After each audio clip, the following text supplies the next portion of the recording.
The courtroom battle inside the Coconino County Courthouse. The air was oppressively heavy. The strain was more than just the arid Arizona heat that was suffocating the area. Inquisitive locals, ardent Sister Wives fans, and a queue of TLC producers perched like vultures, ready for the drama, crowded the mahogany-paneled courthouse to capacity. Robyn Brown was seated rigidly in her fitted blue dress at the front, her hands gripping the edge of the defense table until her knuckles became white. This event was the culmination of months and even years of legal wrangling. Meri and Janelle Brown, who had not been together for more than 10 years, sat across from her as their solicitors collectively went through documents. In an attempt to appear confident, Cody Brown sat behind Robyn, but his foot was tapping incessantly under the table. The stress had worn him down, and his golden hair now resembled a frayed mop rather than their former lion mane. Judge Harrington leaned forward, a stern woman with sharp gray eyes. To make a decision in the case of Brown versus Brown, we are present today. Hi friends, it's Luna. Welcome back to my channel TLC Flicks. Make sure to give this video a thumbs up. She paused, staring at Robyn, after going over all the information pertaining to financial misrepresentation, fraudulent transfers, and property ownership.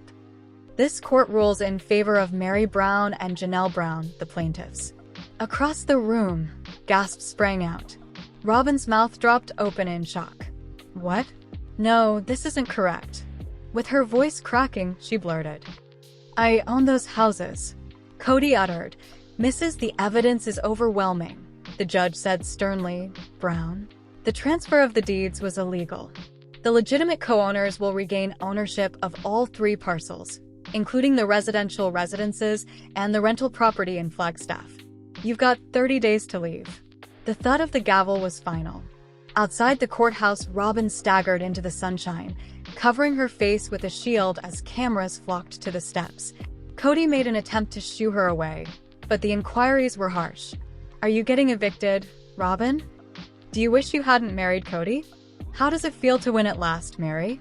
Meri didn't take it slow. She had maintained her cool for years, enduring betrayal after betrayal, but today her eyes were steely. She turned to the cameras for a moment and remarked, It feels like justice has finally caught up. Janelle, who is usually quiet in public, smiled a little, contentedly. She told a reporter, We took back our lives, not just our property. As Robyn got into the black SUV that was waiting at the curb, her vision became blurry due to her crying. She growled at Cody, They're attempting to ruin me. You assured me that we would be secure. Cody's mouth clenched. He didn't respond. Robyn's residence in Flagstaff, Robyn's formerly immaculate McMansion, which she had worked so hard to defend, was now a battleground of disorganized possessions and partially packed boxes. Her youngsters observed with wide eyes from the stairway as movers moved items. Why are they stealing our belongings? Brianna's voice wavered as she asked. Robyn responded, Because people are cruel, and stooped to give her daughter a firm embrace. They wish for us to suffer. Cody avoided making eye contact as he thumbed through his phone while standing by the kitchen island. His shoulders seemed to droop with each ping from his messages. He felt in his heart that the court's ruling was sound, even if Robyn had pleaded with him to fight harder. It could not be undone. Robyn's breath caught when the sheriff's deputy showed up with the official eviction notice. It was official. She and the children would be leaving in less than a month. Meri and Janelle's silent triumph. It would have been unimaginable just a few years ago for Meri and Janelle to sit together in a coffee shop across town. Between them, on the table, were the sealed and stamped property documents. As she sipped her coffee, Janelle remarked, I didn't think we'd ever get here. She truly believed she could handle everything. Meri's face became softer. Janelle, she stole more than just homes. Years were stolen from us by her. Have faith. Family. However, she tapped the documents. This marks the beginning of reclaiming it. They weren't shouting from balconies or drinking champagne to celebrate. Their triumph was deliberate, modest, and very intimate. Although they were both aware of the emotional toll the argument had taken on them, the sense of closure was invaluable. The day of eviction, a moving truck was idling in the driveway on the morning of the eviction. While the deputies waited to secure the property, Robyn stood on the porch, holding a blanket across her shoulders and glared at them. The reverberating halls of the McMansion felt colder than before. Every photo frame that descended served as a reminder of a life she had thought was untouchable, one that was based on Cody's promises that were now in ruins. The final box was loaded around midday. Robyn took one last look back as she got inside the SUV. She didn't appear like the self-assured, camera-ready wife she had been for years. Instead, she looked like a woman who had lost all she had bet on. Robyn and Cody alone themselves. Robyn was pacing while Cody sat quietly on the couch in the small rental they had rented at the last minute. "Cody, they're making fun of us. Meri and Janelle are most likely having a party right now," she spat, raising her voice. "You were meant to keep us safe." Cody didn't raise his head. "We couldn't win, I told you." Robyn's chest heaved and she stopped pacing. She noticed the defeat in his eyes for the first time. There was nothing left for the man who had once promised her a fairy tale. Blackness crept across the screen. The return of the keys, the scent of polished wood and paper, was subtle in the real estate office. Janelle was clutching a huge manila package, and Meri was standing next to her at the counter. The agent slid over 2 gleaming brass keys, each labeled neatly. "Congratulations," said the agent. "Both properties are formally back in your names as of this morning." Meri released a breath she had been suppressing without realizing it. A tangible representation of closure, she ran her fingers over the cool metal of the keys. With a slight smile, Janelle spoke quietly. "It seems odd, doesn't it? Re-entering something you believed was lost forever." Meri gave a nod. Unusual yet correct. When the women went outside, the Arizona sun was shining down, but rather than making them uncomfortable, it felt like light after years of darkness. Initial walkthrough. When Meri and Janelle arrived, the house Robyn had lived in for years was oddly quiet. A broken lamp, a pile of discarded mail on the counter, and a few cardboard boxes had been hurriedly left behind. Robyn's perfume was still in the air, an inadvertent ghost that was haunting the room. As they passed past the deserted living room, Janelle whispered, "This place feels different. It seems like all of the stress has been packed up and relocated." Meri traced her palm along the banister, pausing where the wood was deeply scratched. "No," she responded quietly, "the tension is still there. We simply get to choose how to use it." They started taking notes on things like furniture to replace, colors to repaint, and repairs that were required. Beneath the pragmatic discourse, however, was a subliminal sense of silent validation. Robyn was no longer living here. They owned it. The first rental for Robyn, meantime, paced the small living room of a 2-bedroom rental on the outskirts of town. The children were fighting over who should have which area of the shared bedroom, and boxes were piled to the ceiling. Muttering to herself more than to Cody, she said, "This isn't fair. This is where we went from a dream home." Cody avoided looking at her as he sat at the kitchen table and scrolled through his phone. Even he didn't trust him when he said, "It's temporary." He had called lawyers, but all had politely declined. Before agreeing to another filming schedule, TLC's production team had also retreated, hoping to see if the family drama would fully collapse. Robyn slammed the door of a cabinet. The fact that it is temporary does not lessen its humiliating nature. The response of the public, since Flagstaff was a small town, word spread quickly. 2 women in their 50s approached Meri at the grocery store, and both recognized her right once. One of them remarked, "We saw the court news. Well done. You were worthy of better." For years, Meri had experienced judgment or sympathy from strangers, but suddenly she sensed a curious change: respect. Public perception was shifting, and Robyn was no longer viewed as the empathetic newcomer, but rather as the woman who had attempted and failed to seize power. Robyn experienced the opposite vibe at another store across town. She was trailed down the aisles by whispers. "I guess the McMansion days are over," a woman at the deli counter stated sharply, raising her voice loud enough for others to hear. Robyn rushed out, leaving her cart behind, her cheeks burning. Janelle's perspective that evening. Janelle was standing with an open notebook on the counter in the kitchen of her house that she had regained. In the large backyard, she was drawing up designs for a community garden, something she had wanted for years but had never had the funds to begin. Over the phone, she informed her son Logan, "This place is more than just a house. It serves as a basis. I'm going to turn it into a place where the children can return and where we can truly breathe." Logan spoke in a kind tone. "Mom, you have my admiration. You deserved this." The boiling point of Cody and Robyn sat at the tiny kitchen table opposite Cody in the apartment. Between them were bills. The white envelopes contrasted sharply with the red past due warnings. "We can't continue to live this way," Robyn yelled. "We're drowning because of the rent, the move, and the legal fees." Cody gave his temples a rub. "What are you expecting me to do? Can I sell my truck? Obtain a 9-to-5? I've been concentrating on the show, you know." Robyn's voice lifted. "This time the show won't help us. TLC is retreating.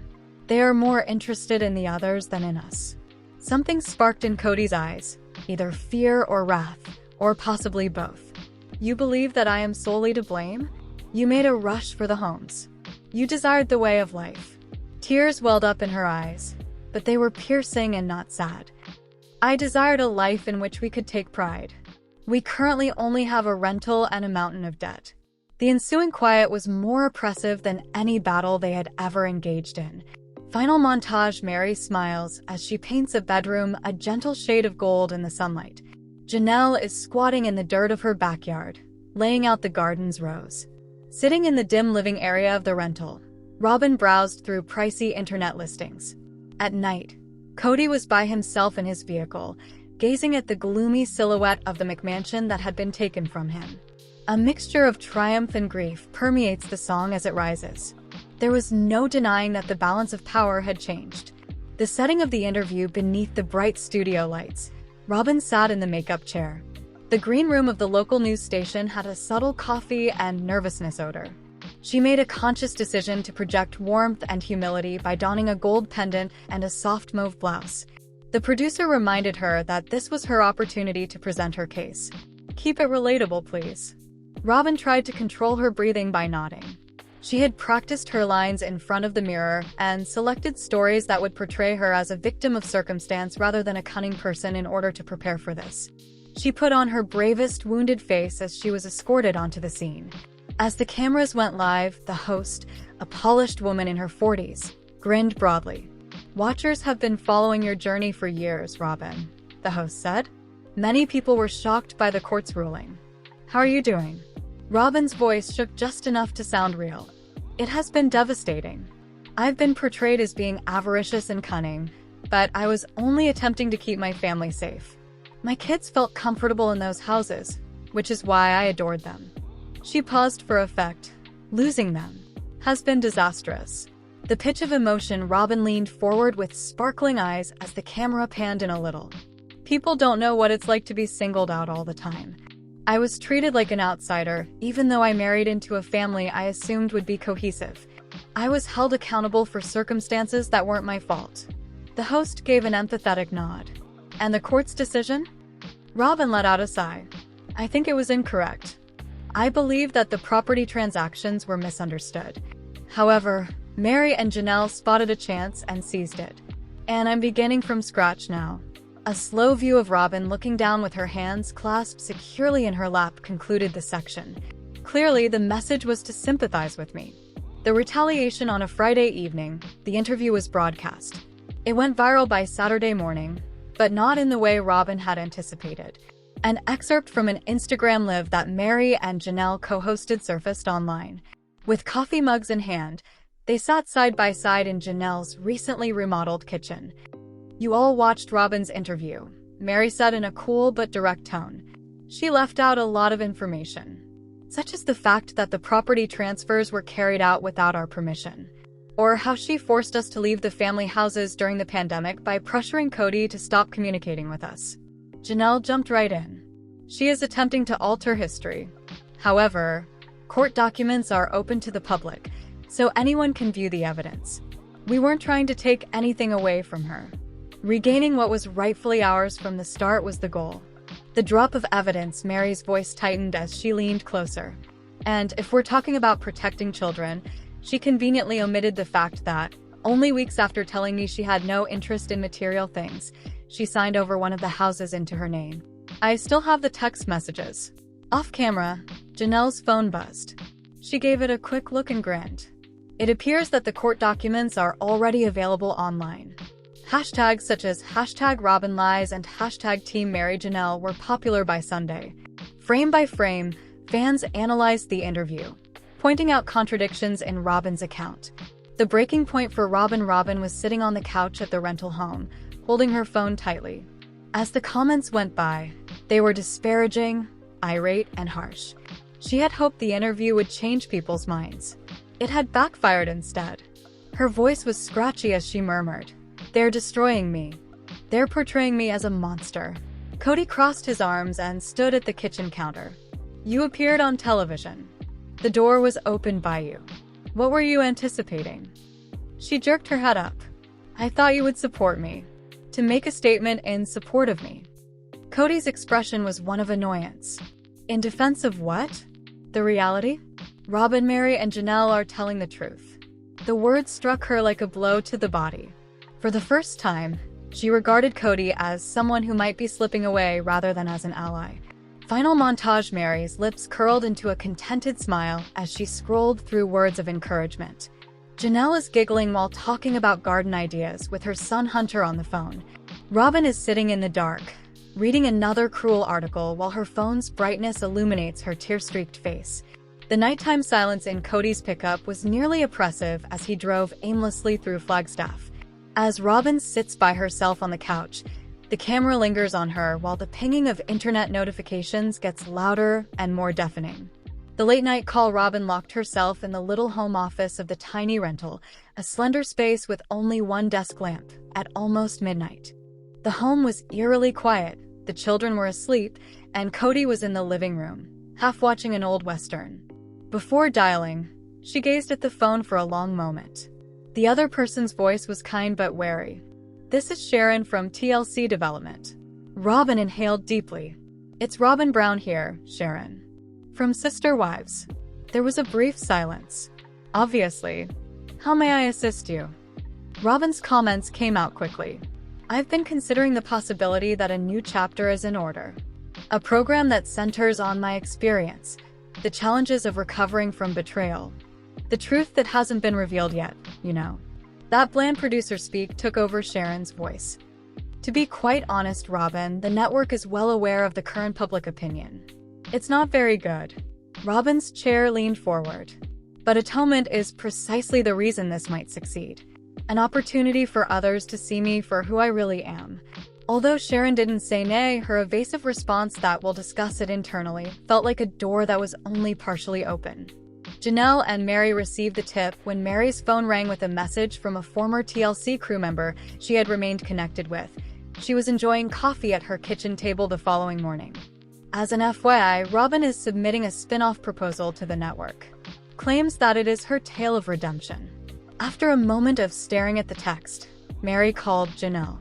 She remarked, "You won't believe this."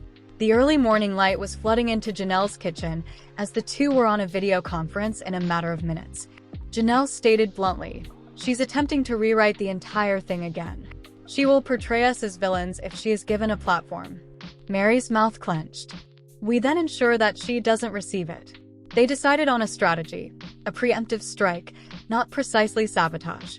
They would go public with enough receipts and behind-the-scenes information to prevent TLC from approving a Robyn-focused spin-off without running the danger of another PR catastrophe. Cody's increasing distance. Cody sat on the rental's tiny back porch that afternoon and gazed out at the uneven yard.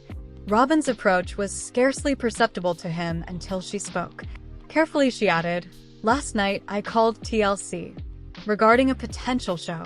Just the kids and me." Cody's face was unreadable as he turned to face her. "Without me?" Robyn paused. "I reasoned that it might be preferable for the time being. Less difficult." He squinted his eyes. "Or perhaps you believe that I would bring everything down. Don't you think I can see what's going on? You're rushing to be current, which is making us appear pitiful." She flushed. "I'm working to keep us alive." Cody shoved his hands into his pockets and stood up. "No, your goal is to protect yourself. Furthermore, Robyn, I'm not sure if I want to be involved in whatever this develops into." Like a slow shatter of glass, the words lingered in the air. 2 days later, Meri and Janelle sat with their phones on a tripod in Janelle's living room. "Good morning to all of you," Janelle said kindly. "We wanted to offer some anecdotes on the actual events over the past several years. The type that was never broadcast." Meri leaned closer. "Similar to how Robyn and Cody subtly transferred everything into her name after promising us equal footing in the real estate transactions. Or how, when she was completely remodeling her home, we were informed that there was no money for ours." They didn't shout. They didn't appear resentful. Holding up documents, emails, and texts, they simply stated the facts, point by point. Outrage, directed at Robyn, filled the comments section by the end of the video. Within hours, the video became viral. TLC's choice, a TLC executive, was using her iPad to browse social media in a glass-walled Los Angeles office. The hashtags were unrelenting. Hashtag truth wins, hashtag Team Meri and Janelle, hashtag cancel Robyn's spinoff. With a sigh, she looked at her helper. "Put an end to any speculation about a Robyn show. The visuals are awful. Meri and Janelle are the ones we will invest in if we do. The audience is there." Robyn's epiphany. Robyn returned to the property and sat on the couch, looking at the TLC email while holding her phone. "We will not be proceeding with the development of a solo project at this time." Her stomach fell. She was immediately aware that her chances had been destroyed by Meri and Janelle. Cody's voice yelled out from the kitchen. "Who was that?" She shoved the phone into her pocket and lied, saying, "No one." However, she became aware of something that made her chest constrict as she sat there in the faint light. She was completely out of moves for the first time since she became a member of the Brown family. Final montage. Over a pile of remodeling blueprints, Meri and Janelle shared a giggle.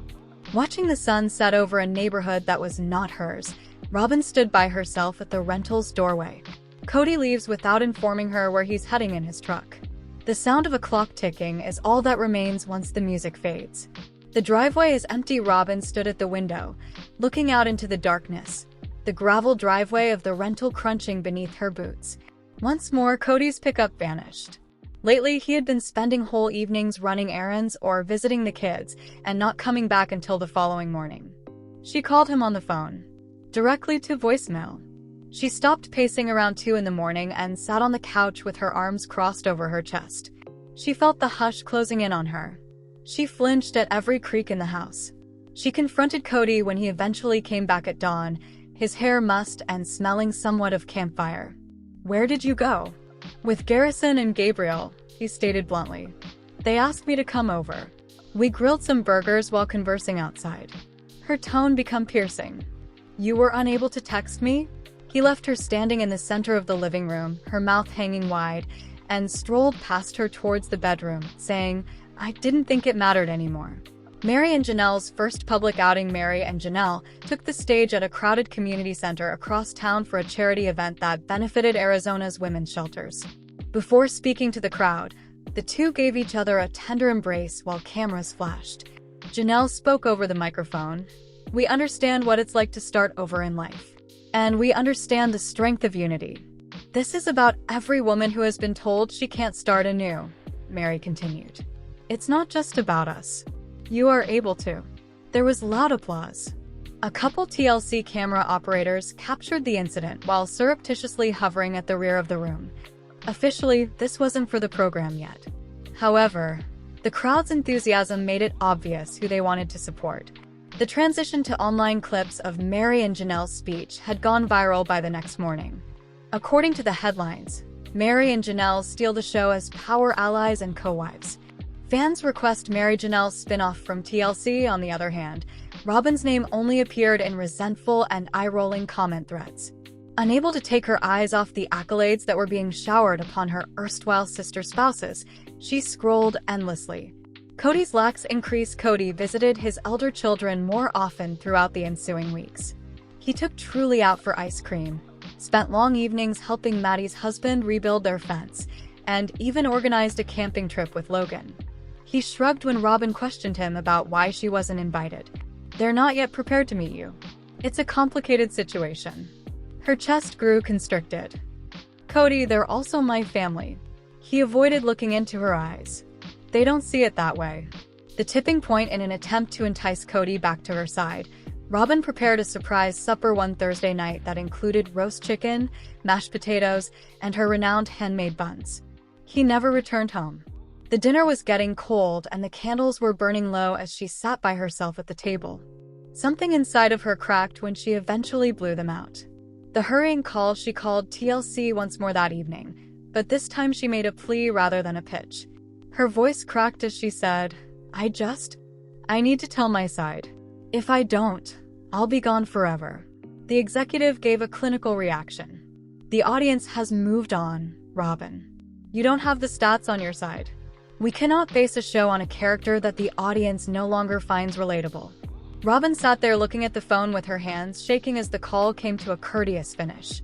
The final door seemed to have banged. Final montage: sunlight pouring through freshly painted windows as Meri and Janelle stroll through the remodeled home. Robyn's house was devoid of the sound of laughter as Cody and his sons threw a football in a wide-open field. Robyn's face is strained and pallid as she stacks clean dishes in the rental kitchen in quiet, deliberate motions.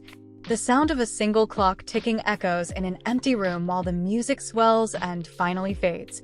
The driveway is empty. Robyn stood at the end of her driveway, the tire tracks of the eviction vehicle still fresh in the soil as the frigid Flagstaff wind howled through the trees. Behind her, the house that she and Cody had promised they would grow old in was now deserted. Every second of the 2 days that she had been granted to go felt like a public disgrace. Whispering beneath coffee mugs, the neighbors had observed from their porches. Even the formerly courteous folks now avoided one another. The headlines have been read by the community. Court grants Meri and Janelle Brown assets and compensation in historic decision. Robyn had lost everything, and everyone knew it. She quietly unpacked things inside a tiny rental flat she had borrowed across town. Her kids were sitting on the floor, going through social media, and they all saw the same viral videos. Robyn crying her eyes as she was escorted away from reporters, Janelle hugging her lawyer, and Meri smiling as she left court. The worst part was that Meri had broadcast live on Instagram that evening. Although she didn't specifically mention Robyn, her remarks were scathing. There are instances when you create a relationship with someone you consider family, just to discover that they were putting up a barrier between you and your own future. However, that wall was taken down today. The internet went crazy. That night, Robyn didn't sleep. Janelle's silent triumph. Janelle sat in her small kitchen drinking tea with her oldest daughter, Savannah, while Robyn bottled up her resentment. The triumph was personal as well as monetary. While Cody threw all of his resources into Robyn's world, Janelle had been gaslight, undercut, and used as a stand-in for years. However, the court now acknowledged her as a co-owner of some things that Robyn and Cody had asserted were their sole property. Janelle wasn't bragging in public or drinking champagne to celebrate. Quiet contentment was her style. She paid off her debts, bought land for her children, and most importantly, severed all financial links to Cody with the settlement money. Leaning across the table was Savannah. "Mom is going to give things a try. She won't just let this go, you know." Janelle gave a slow nod. "She may give it a shot. However, she has run out of moves." The new power of Meri has been waiting for this moment for more than 10 years. She wanted to be vindicated, not merely to win. She proceeded with plans to turn her bed and breakfast into a regional hospitality chain following the judgment. Because she was in the spotlight as the sister wife who fought back and won due to the media frenzy, the first investor meeting was a success. In interviews, she had been circumspect, never directly mentioning Robyn but referring to a certain person who had manipulated family finances and played the long game until the truth came out. Meri maintained receipts in private. They were actual boxes of records that revealed years of financial irregularities. She was aware that the fight was not yet done. There were still some fans who sympathized with Robyn. If you make one mistake, that sympathy can change once more. Meri was ready to prevent that from occurring. The desperation of Robyn's financial predicament worsened more quickly than she could manage. She had a small portion of what she and Cody had before the court-awarded assets were taken away. Even worse, she had lost 2 of her investment properties to repossessed property. New owners had already begun renovating one, and the other had been put up for auction. Bright, glossy images of the family's now empty Flagstaff home were posted online. It was too much for her to handle when visitors passed through her kitchen at an open house. Cody didn't help. She was the target of his rage, not the court. He held her accountable for pressing too hard, failing to reach a private settlement, and enlisting Meri and Janelle in a public conflict. One evening, following yet another bout of yelling, Cody shut the door and walked out. It wasn't until the following afternoon that he returned, stinking of defeat and drink. Robyn didn't inquire about his whereabouts. Her issues were more serious. Her attorney had called to warn her that Meri and Janelle were now requesting authorization from the court to conduct an audit of her previous business transactions. If they discovered what they were looking for, Robyn might be charged with a crime in addition to losing her possessions. Let us know in your comments. And stay tuned by subscribing our channel to get more updates like this. Thanks everyone.